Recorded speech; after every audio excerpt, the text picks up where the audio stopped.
I've already said this one time, but and I didn't really say this in direct response to like your question, but just think about just this. First of all, I think Senator Manchin's decision is the right decision. But I also think this. I think that West Virginia is doing well, and we're going to continue to try to turn every rock and help more and more and more of our people. Inflation is a really, really significant thing that we should really be concerned about.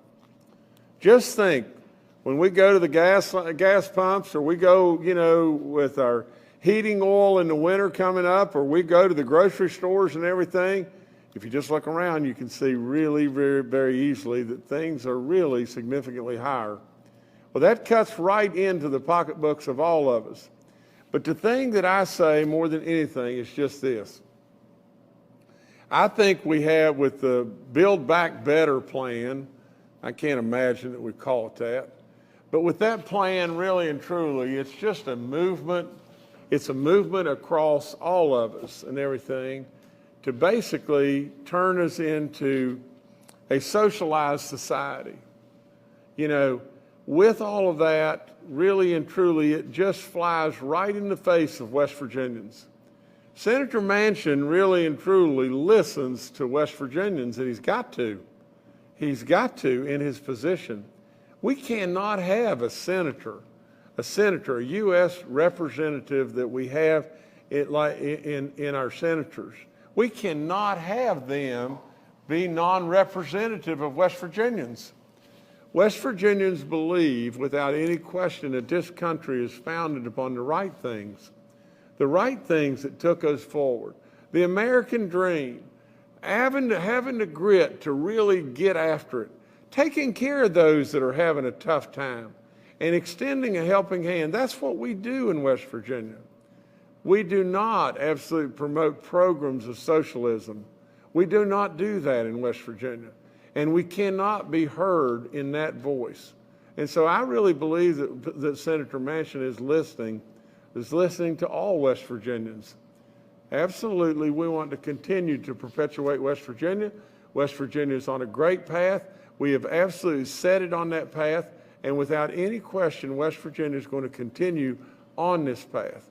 So from the standpoint of my watch, I want nothing but goodness and goodness and goodness for West Virginia.